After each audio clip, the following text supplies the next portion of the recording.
বেশি ছিল মনে হয়, এখন যা কোন পা বেশি ছিল, ডান পাটা বাম পা? এই পাটা। দুই পায়ের মাঝখানে ফাঁক ছিল কতটুকু? ফাঁকা ছিল না, মানে এইভাবে এরকম করলে লেগে যায়, লেগে দিত ছোট থেকে। হ্যাঁ, তারপর ছোট থেকে লেগে দিত। কিন্তু হাঁটতে গেলে বাঁকে হাঁটতে, তাই তো? দৌড়াইতে গেলে হাঁটতে গেলে বাঁকে। দেখি এখন হাঁটান তো। না হাঁটতে গেলে দৌড়াইতে গেলে, হাঁটতে গেলে দৌড়াতে গেলে বাঁকে হাঁটতো।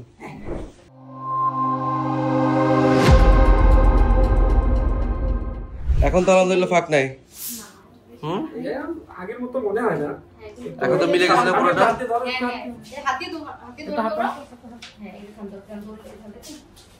এখন আগের থেকে অনেক কম, তাই তো?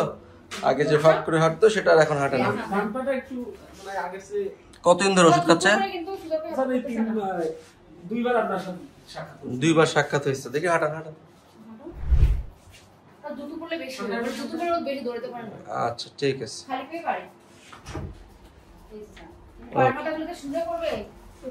বাচ্চা রিকেটসের সমস্যা ছিল এবং হচ্ছে দুই পায়ের মাঝখানে ফাঁক ছিল বেশি। আগে একশোটা দেখি, একশোটা দেখি। ডান পাটা বেশি ছিল, তাই না? ভিটামিন ডি এর পরিমাণ অনেক কম ছিল, তাই তো? ফাঁক ছিল বেশি, এখন আলহামদুলিল্লাহ ফাঁক নাই বললেই চলে।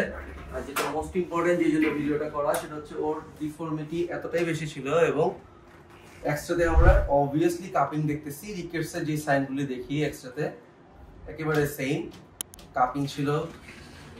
আর হচ্ছে কি এখন হচ্ছে আলহামদুলিল্লাহ কারেকশনে চলে আসছে, একটা ফাঁক কমে গেছে এবং হচ্ছে কি বাচ্চা আগের মতো ছড়ায় বা বাঁকায় হাঁটে না, তাই না? ধনুকের মতো বাঁকায় যে হাঁটতো সেটা এখন হাঁটে না। রোদে কতক্ষণ থাকে বাচ্চা? কতক্ষণ থাকতে পারে? সব মিলে 1 ঘন্টা খানিক। 1 ঘন্টা মতো থাকতে পারে। ডান পাটা সামান্য আছে, ওটা কারেকশন চলে হয়ে যায়। বাচ্চা কোনো জুতা দিছিলাম, ডিভাইস দিছিলাম? আনার নেই? রোদে কতক্ষণ রাখছেন? রোদে তো আমরা 1 ঘন্টা 1.5 ঘন্টা, মানে নিয়মিত 1 ঘন্টা থাকি রোদে রাখা হইতো না। ঠিক আছে আলহামদুলিল্লাহ। এখন হচ্ছে বাচ্চা অনেকটা কারেকশনে চলে আসছে।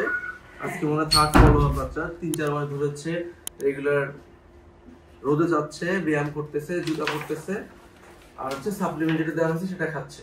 বসে তো বাচ্চা যদি পায়ে এরকম ডিফর্মিটি বেশি থাকে, ধনুকের মতো বাঁকানো থাকে, সেক্ষেত্রে কিন্তু আমরা সাসপেক্ট করে হচ্ছে বাচ্চা রিকেটস। এবং মেইন এটার প্রিভেনশনের জন্য যেটা ইম্পর্টেন্ট সেটা হচ্ছে বাচ্চা জন্মের পর থেকে চেষ্টা করবেন রেগুলার রোদে রাখা, কম করে 20 মিনিট বা 15 মিনিট সপ্তাহে 5 দিন রোদে রাখার ট্রাই করবেন।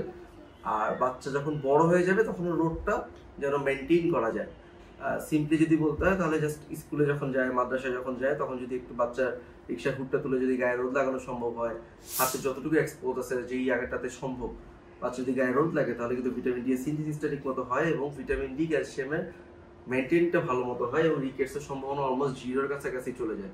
কিছু কিছু ক্ষেত্রে হয়তো নিউট্রিশনাল থাকে রিকেটসের সমস্যা, কিন্তু বেশিরভাগ বাচ্চারই ভিটামিন ডি বা গায়ে রোদ লাগানো হবে এটা বেশি হয়। বাচ্চা কি আগে রোদে থাকতো? একটু কম থাকতে। বাসা ছিল তো, হ্যাঁ বাসা ছিল তো, রুম থেকে বের হইতো। ছোট থাকতে এখন কম থাকতো। ছাদের উপর যাইতে হইতো। এখন তো রেগুলার যাচ্ছে। এখন রেগুলার যাচ্ছে আলাদা করতেছে যতটুকুই। জি। আর রিকেটসের যে চিকিৎসার ক্ষেত্রে যেটা বলি সেটা হচ্ছে গার্জিয়ানের কাছে কিন্তু চিকিৎসাটা বেশি। আমরা হয়তো ওষুধ দিব, সাপ্লিমেন্ট দিব, ডিভাইস একটা ডিভাইস দিব, ব্যায়াম দিব, কিন্তু মেইন যেটা ইম্পর্টেন্ট, যদি রোদের গাফিলতিটা হয় এটা কিন্তু অনেকটাই টাফ। আর যারা শহরে থাকে তাদের জন্য অনেকটাই ঝামেলা যে রোদটা প্রপারলি লাগাবে। এবং সকাল 10টা থেকে দুপুর 2টা, এই টাইমটার মাঝখানে 15 থেকে 20 মিনিট, আধা ঘন্টা যে রোদটা, এটা হচ্ছে খুবই ইম্পর্টেন্ট এবং ভাইটাল। আর সাথে তো বাচ্চা হচ্ছে রেগুলার যা খাচ্ছে তাই খাবে। আর অন্য